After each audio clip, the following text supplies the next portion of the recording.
சிவகங்கை மாவட்டம் மானாமதுரை அருகே கீழப்பளை கிராமத்தில் இளைஞர் கொலை வழக்கில் குற்றவாளியை கைது செய்ய கோரி மறியல் போராட்டம் நடைபெறுகிறது. இதனால் மதுரை ராமேஸ்வரம் நெடுஞ்சாலையில் போக்குவரத்து பாதிக்கப்பட்டுள்ளது. இதுகுறித்த கூடுதல் விவரங்களை எமது செய்தியாளர் இளையராஜா வழங்க கேட்போம். இளையராஜா, வணக்கம்.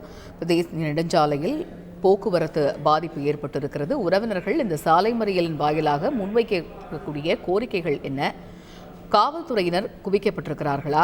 போக்குவரத்தை சீர் செய்யப்பட்டிருக்கக்கூடிய ஏற்பாடுகள் என்ன?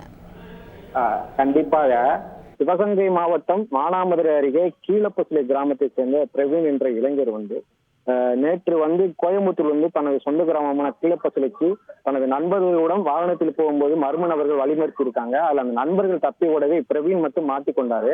இவர் இன்னைக்கு தீனூருக்கு அம்மாக்கில வச்சு மர்ம நபர்கள் முகத்தை சிதைச்சு கொடூரமாக கொலை செஞ்சிருக்காங்க. இந்த கொலைக்கு காரணம் என்னன்னு சொல்றாங்கன்னு பாத்தீங்கன்னா, கடந்த சில மாதங்களுக்கு முன்னாடி மானாமதுரை நகராட்சி சைக்கிஸ்தான்ல ஒரு இளைஞர் கொலை அட்டம்ப்ட் பண்ணாங்க. அதுல அந்த இளைஞருடைய கை 2ஆக வெட்டப்பட்டது.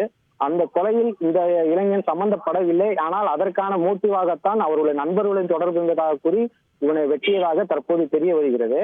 இந்நிலையில இந்த கொலை செய்தவர்களை கைது செய்ய கூறி மதுரை டு ராமேஸ்வரம் நெடுஞ்சாலை, எப்பவுமே பாத்தீங்கன்னா இந்த நெடுஞ்சாலை பிரதான நெடுஞ்சாலை. இந்த நெடுஞ்சாலையில போக்குவரத்து எப்பவுமே அதிகமாக இருக்கு. மக்கள் அதிகமாக பயன்படுத்துகிற நெடுஞ்சாலை. இந்த 100க்கும் மேற்பட்ட இந்த கிராம மக்கள் பாத்தீங்கன்னா நெடுஞ்சாலையில கடந்த 1 மணி நேரத்திற்கு மேலாக போராட்டங்களை வச்சிருக்காங்க. நீ காட்சியில பார்க்கலாம்.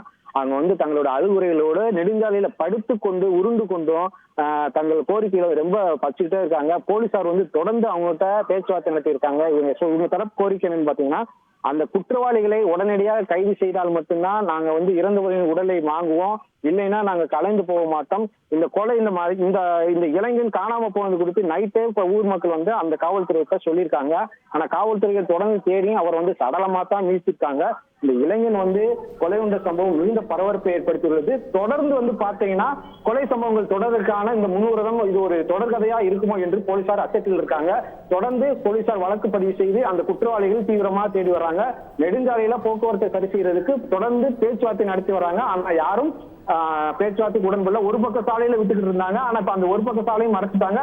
தற்போது கிராம மக்கள் வெளியே கொண்டு போறதும் கிராம மக்கள் சாலைக்கு வருவதுமாக தொடர்ந்து கொண்டே இருக்கிறது. போராட்டமும் தொடர்ந்து கொண்டே இருக்கிறது. தகவல்களுக்கு நன்றி இளையராஜா. செய்திகளை உடனுக்குடன் தெரிந்து கொள்ள உடனே சப்ஸ்கிரைப் பண்ணுங்க.